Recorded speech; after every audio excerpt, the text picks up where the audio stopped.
Você já ajudou alguém com tudo o que tinha e essa pessoa simplesmente sumiu? Você foi educado, compreensivo, colocou todos na frente de você mesmo e no fim foi ignorado, usado ou descartado. Marco Aurélio sabia disso. Sêneca sabia. Epicteto aprendeu da forma mais dura possível. A verdade que o estoicismo quer te dizer hoje é brutal. Bondade sem limites não é virtude. É fraqueza disfarçada de generosidade. Seja muito bem-vindo ou bem-vinda. Que alegria ter você aqui. Se você chegou até este canal, é porque algo dentro de você está buscando crescer, se fortalecer e viver com mais sabedoria. Aqui a gente mergulha fundo na filosofia estoica, não de forma teórica e distante, mas prática, real, aplicada na sua vida de hoje. Comente agora. Eu escolho ser forte, não apenas bonzinho. E mostre que você está pronto para essa virada. Fica até o final, porque o que você vai aprender hoje pode mudar a forma como você se relaciona com todo mundo ao seu redor. A história de Sêneca e o discípulo perdido. Existe uma história pouco contada sobre Lúcio Aneu Sêneca, um dos maiores filósofos estoicos de todos os tempos. Sêneca era conselheiro do imperador Nero, um dos homens mais poderosos do mundo romano. E por anos, Sêneca tentou moldar Nero com bondade, paciência e compreensão infinita. Ele cedia, argumentava com suavidade, tolerava os excessos do imperador esperando que a gentileza transformaria aquele homem. O resultado? Nero ordenou sua morte. Isso não é uma história sobre maldade vencendo a bondade. É uma lição sobre o que acontece quando você confunde gentileza com submissão, quando você abre mão de seus limites esperando que o outro, um dia, vai reconhecer o quanto você fez por ele. E o pior, isso não acontece só com imperadores romanos. Acontece em relacionamentos amorosos. Acontece no trabalho. Acontece na família. Acontece com amigos. O mito do bonzinho que todos adoram. Desde criança nos ensinam que ser bonzinho é uma virtude absoluta. Seja educado. Ceda o seu lugar. Não cause confusão. Deixa pra lá. E há uma sabedoria nisso. O estoicismo valoriza profundamente a gentileza, a compaixão e o respeito ao próximo. Mas existe uma diferença enorme entre ser genuinamente gentil e ser excessivamente complacente por medo de desagradar, por insegurança, por necessidade de aprovação. O bonzinho de verdade age a partir da força interior. Ele é generoso porque escolheu ser. Ele ajuda porque quer, não porque tem medo do que acontece se disser não. O bonzinho excessivo age a partir do medo. Ele diz sim quando quer dizer não. Ele sorri quando está com raiva. Ele tolera o intolerável porque tem pavor do conflito ou da rejeição. E sabe o que é irônico? As pessoas percebem essa diferença. Inconscientemente, elas sentem quando você está cedendo por fraqueza. E as pessoas que se aproveitam de outras têm um radar apurado para isso. O que os estoicos entendiam sobre limites. Marco Aurélio, imperador de Roma e filósofo estoico, escreveu em suas meditações algo que parece simples, mas é profundíssimo. Ele dizia que o primeiro dever de um homem é para consigo mesmo, não por egoísmo, mas porque, sem integridade pessoal, qualquer bondade que você oferece ao mundo é construída sobre areia.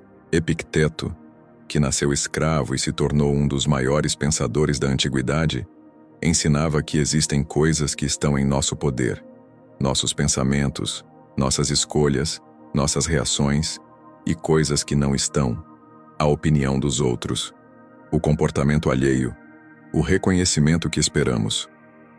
Quando você se torna excessivamente bonzinho, você entrega o controle das coisas que estão em seu poder para tentar influenciar as que não estão. Você abre mão da sua paz, do seu tempo, da sua energia, esperando que isso faça alguém te amar ou te respeitar mais. E quase nunca funciona assim. O preço invisível que você paga. Toda vez que você diz sim quando queria dizer não, existe um custo. Não é um custo visível, ninguém vê. Mas você sente. É aquela sensação de esvaziamento depois de ter ajudado alguém que não agradeceu. É o cansaço de carregar os problemas dos outros enquanto os seus ficam para depois. É a amargura silenciosa que vai se acumulando até o dia em que explode. Ou pior, até o dia em que você simplesmente desiste de se importar com qualquer coisa.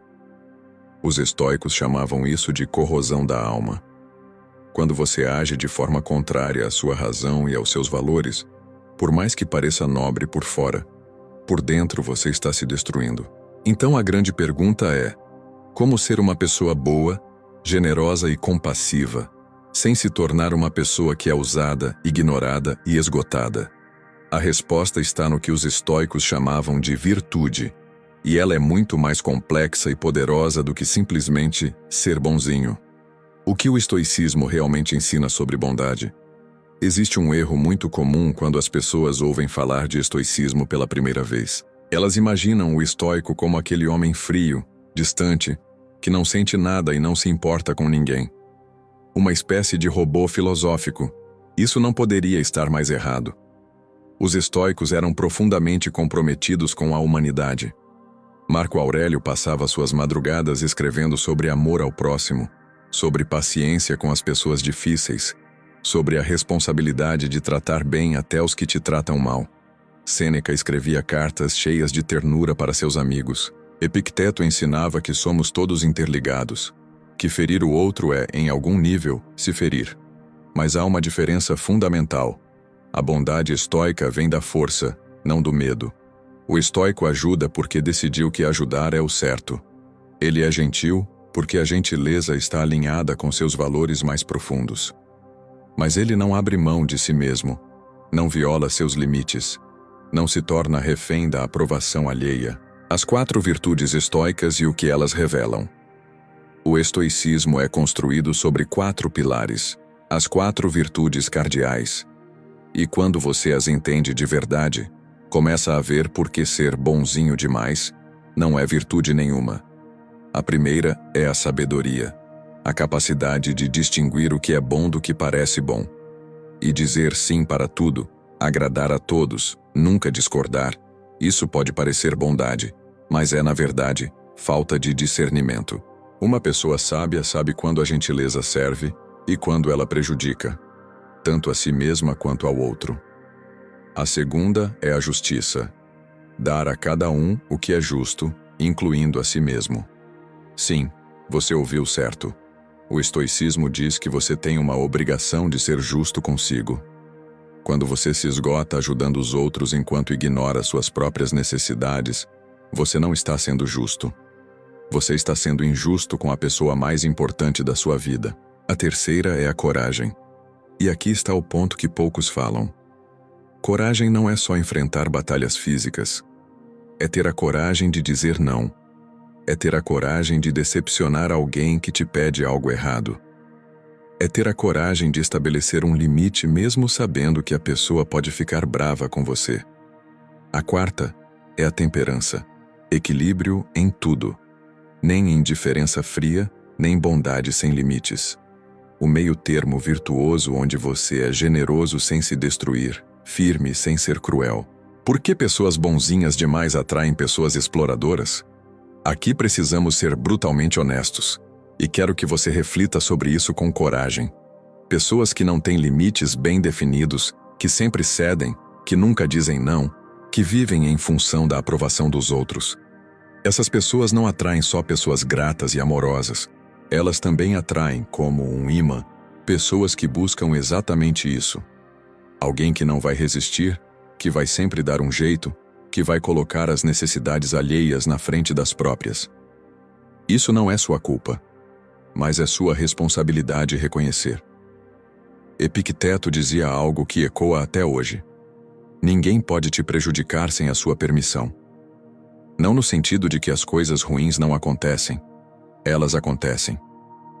Mas no sentido de que você tem o poder de decidir o que você aceita ou não em sua vida. E isso começa com a clareza sobre quem você é e o que você está disposto a tolerar. A diferença entre servir e se servir.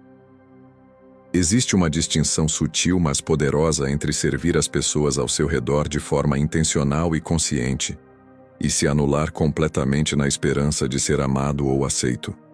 O primeiro é um ato de liberdade. O segundo é uma prisão.